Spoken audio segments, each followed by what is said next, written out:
The next tricky thing is to time your engine shutdown. The engine pumps will continue to supply adequate hydraulic pressure for 30 seconds after engine shutdown.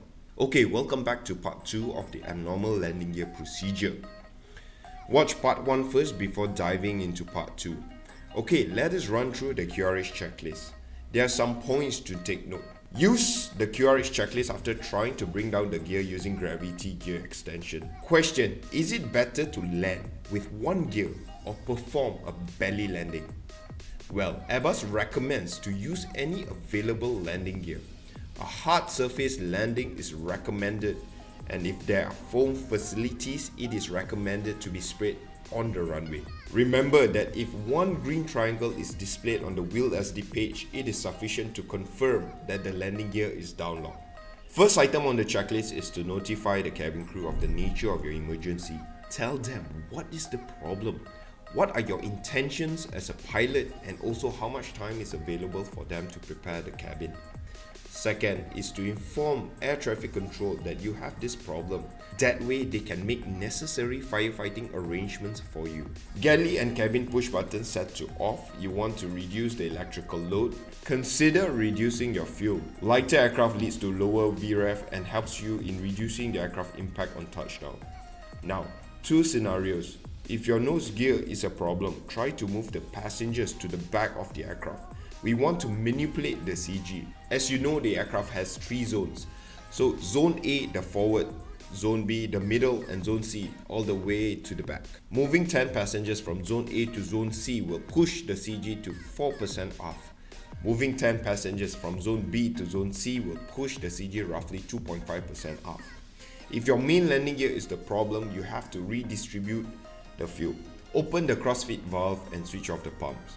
Only switch off the pumps on the side that has good gear, the one where the landing gear is normally extended.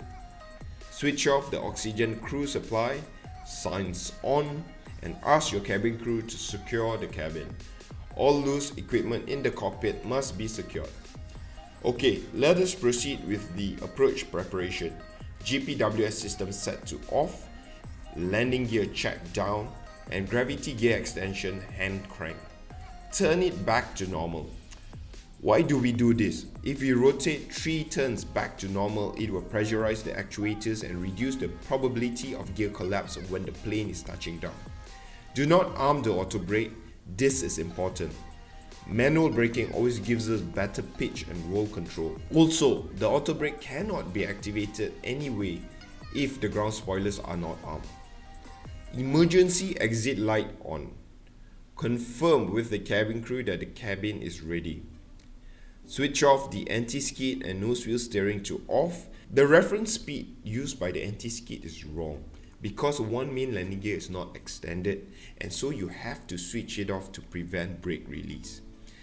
If one or both main landing gear is abnormal, do not arm the ground spoilers. I am constantly repeating the important stuff here, because you want to have as much of roll authority as possible to maintain wings level.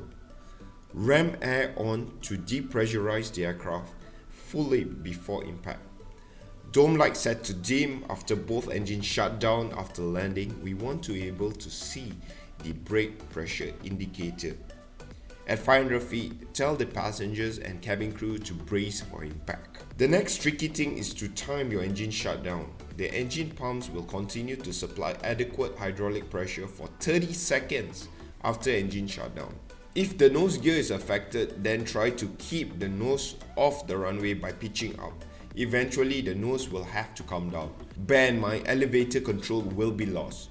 Brake smoothly and before nose impact, all engine masters off. If one main landing gear is abnormal, shut down all engine master switches at touchdown. Try as much as possible to keep the unsupported wing up.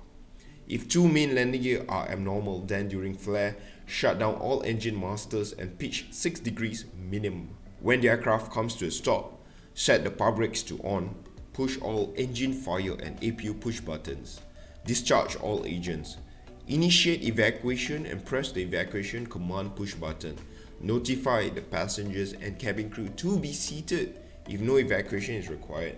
Make sure the landing gears are secured and it is safe to deplane. Thank you very much for watching, and I will see you in the next video. Bye bye.